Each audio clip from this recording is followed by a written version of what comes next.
मेरे प्यारे भारत के मूल निवासियों, बाबा साहब डॉक्टर भीमराव अंबेडकर जी की सोच की दुनिया में आपका बहुत बहुत स्वागत है। आज की कहानी का शीर्षक है शूद्रों का पतन कैसे हुआ। ब्राह्मणों ने शूद्रों को वर्ण व्यवस्था के दूसरे स्थान से गिराकर चौथे स्थान पर धकेल देने के लिए क्या हथकंडे अपनाए।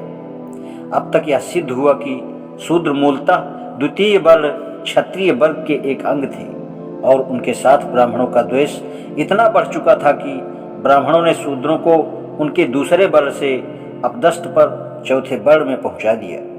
शूद्रों का दर्जा गिराने के लिए वे क्यों प्रेरित हुए, इस प्रश्न पर विचार करना होगा।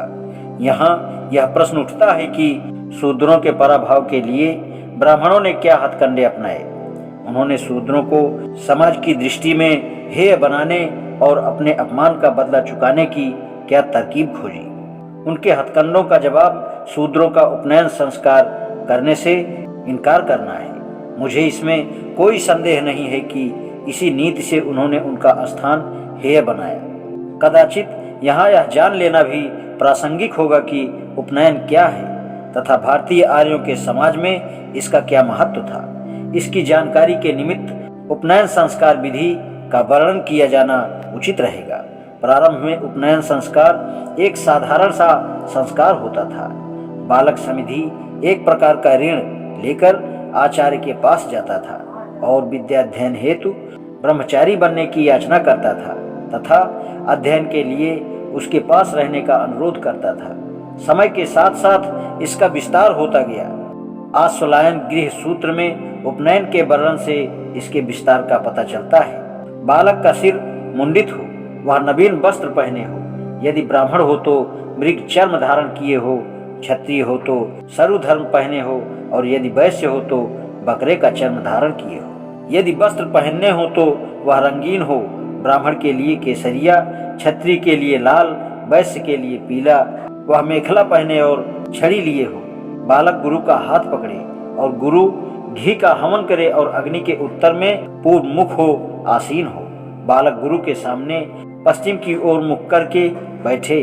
गुरु अपनी तथा बालक की अंजलि में जल भरकर ऋग्वेद के मंत्र 582 का पाठ करे और अपने हाथ का जल बालक की अंजलि के पानी में डाल दे। फिर सावित्री की आज्ञा से अश्विनी कुमारों को बाह से और भूषण को हाथों से मंत्र पढ़कर बालक के हाथ पकड़े। सावित्री ने तेरा हाथ पकड़ा, मंत्र पढ़कर दोबारा बालक के हाथ पकड़े।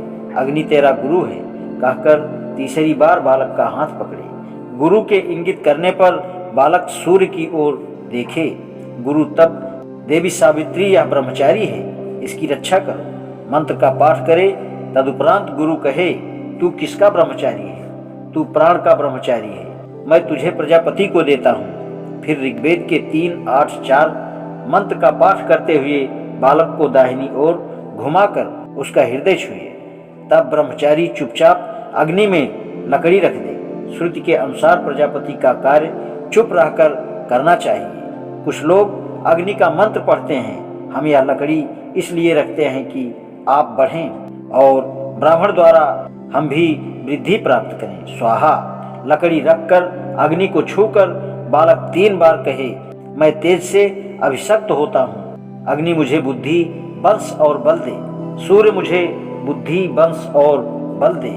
हे अग्नि, आप तेज हैं, मैं तेजस्वी हूँ। आप बल हैं, मैं बलशाली हूँ। आप जलाने की शक्ति रखती हैं, मैं भी भस्म करने की शक्ति से संपन्न हूँ। इसके उपरांत शिष्य गुरु का चरण स्पर्श करे और कहे, मुझे सावित्री पढ़ाएं। गुरु बालक को धीरे धीरे गायत्री मंत्र पढ़ाएं और कहें, मैं तेरा मन कर्तव्य में लगाता हूँ। तुम्हारा मस्तिष्क मेरे मस्तिष्क के समान हो। तुम एकाग्रचित होकर मेरी आज्ञा का पालन करो। बृहस्पति तुम्हें मेरी सेवा में लगाए।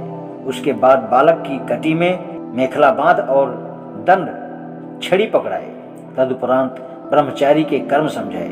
ब्रह्मचारी हो, पानी पियो, सेवा करो, दिन में शयन ना करो, गुरु पर विश्वास रखकर वेदाध्ययन करो। प्रातः और सायं भिक्षाटन करना, यज्ञ के लिए लकड़ियां चुनना, भिक्षाटन में प्राप्त सामग्री गुरु को देना और दिन में विश्राम न करना। उपनयन संस्कार का समापन गुरु द्वारा बालक को मंत्र पढ़ाने के साथ होता है। यहाँ यह कहना कठिन है कि उपनयन से पहले गायत्री मंत्र का पढ़ाया जाना जरूरी क्यों है। उपनयन संस्कार के उपरोक्त वर्णन से दो बातें स्पष्ट होती हैं।